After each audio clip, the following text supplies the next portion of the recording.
Bienvenue dans cet instant de conseil. Nous avons pour habitude de vous donner des conseils qui peuvent vous orienter dans le choix des techniciens, qui peuvent vous permettre d'avoir des arguments solides pour vous épargner, n'est-ce pas, des divers problèmes que l'on peut rencontrer pendant l'exécution de vos projets, qui peuvent vous permettre de chasser le stress, par exemple. Mais aujourd'hui, nous allons vous donner les différentes options possibles qui s'offrent à vous pour vous permettre de construire sans forcément avoir un capital initial. Parce que la construction d'une maison demande beaucoup de ressources, tant financières que humaines. Alors, nous avons 4 options qui s'offrent à vous lorsque vous voulez vous lancer dans votre projet de construction. La première option, c'est d'économiser de façon progressive. Et cette option est plus liée au salarié. Le salarié met du temps pour bâtir sa maison. Et surtout le salarié qui n'a pas la possibilité de créer des activités supplémentaires.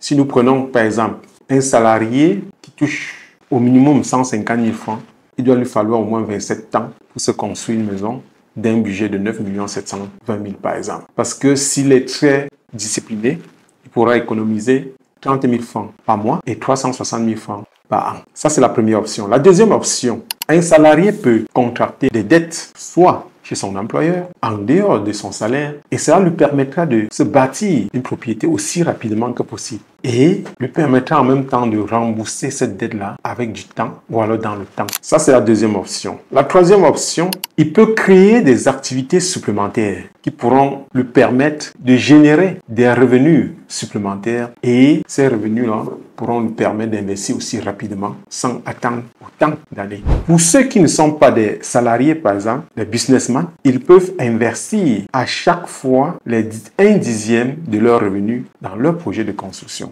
Ou bien, ils peuvent définir au préalable le budget correspondant à leur projet de construction et réunir ce budget-là afin de se lancer dans leur projet de construction. Comme ils peuvent décider d'augmenter leur portefeuille d'activités qui pourront leur permettre de générer plus de revenus et à ce moment-là, ils pourront se lancer aussi rapidement dans la construction de leur projet de maison. Voici les 4 options dont je viens de citer. Alors, si ces options vous ont intéressé, ne manquez pas de nous contacter ou de vous abonner pour avoir plus d'amples connaissances dans ces options. Et surtout, que chaque option a ses avantages et ses inconvénients. Alors, ne manquez pas nos prochaines vidéos parce que nous parlerons certainement de ses avantages et de ses inconvénients. Bye!